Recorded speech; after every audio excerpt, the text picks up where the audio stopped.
আসসালামু আলাইকুম। আজকে আপনাদের সাথে শেয়ার করব আমি কিভাবে হাতে মেখে শক্ত মুরগি রান্না করি, সেটাই আজকে আপনাদের সাথে শেয়ার করব। আমি প্রেসার কুকারে রান্না করব, আপনারা চাইলে নর্মাল পাতিলেও রান্না করতে পারেন। প্রেসার কুকারে রান্না করলে টাইমটা একটু কম লাগে, এটাই আর কি। তো সরাসরি চলে যাচ্ছি মূল রেসিপিতে।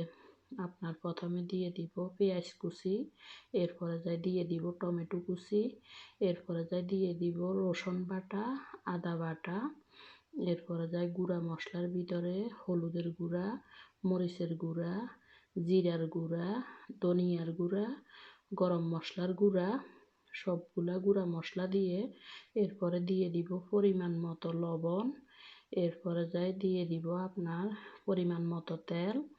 সবগুলাকে দিয়ে এরপরে তেজপাতা দেব, দারচিনি দেব, এলাচ দেব, লং দেব, এরপরে যাই জয়ফল গুঁড়া দেব, জয়ত্রী গুঁড়া দেব।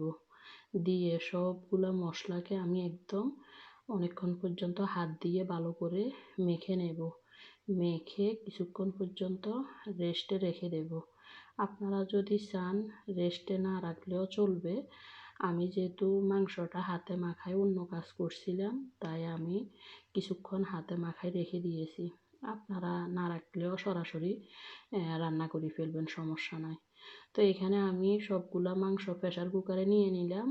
আমার প্রেসার কুকারটা অনেক বড়, আপনার প্রায় এটাতে 8 লিটার আর কি মাংস ধরে আর কি। 8 লিটার পানি বা 8 লিটার পরিমাণ আর কি মাংস আপনার এটাতে ধরে।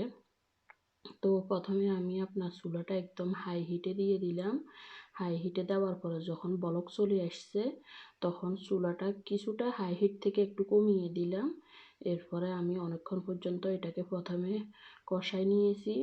এরপরে অন্য চুলায় একটা আপনার পাতিলে গরম পানি বসাই দিয়েছি।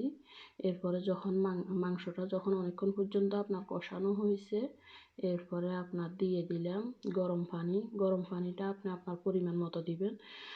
মাংস সিদ্ধ হইতে আর কি যতটুকু পরিমাণ গরম পানি লাগে। তো আমি আপনার গরম পানি দিয়ে এরপরে লাস্টে 3-4টা কাঁচামরিচ দিয়েছি। এরপরে আবার ঢাকনাটা লাগিয়ে আবার কিছুক্ষণ এটাকে রান্না করলাম। যখন মাংসটা সিদ্ধ হয়ে গেছে, যেহেতু প্রেসার কুকারে রান্না করছি, সিদ্ধ হইতে আর কি টাইম লাগে নাই। যখন সিদ্ধ হয়ে গেছে, লাস্ট ফিনিশিংয়ে আমি ধনিয়া পাতা দিয়ে দিছি। আপনাদের কাছে যদি পেঁয়াজ বেরেস্তা থাকে সেটাও দিতে পারেন। তো আমি ধনিয়া পাতা দিয়ে মাংসটা আপনার নামিয়ে নিয়েছি। তো আপনাদের কাছে কীরকম লাগছে রান্নাটা জানাবেন। সবাই লাইক কমেন্ট দিয়ে সাথে থাকবেন। তো সবাই ভালো থাকেন, সুস্থ থাকেন। আল্লাহ হাফেজ।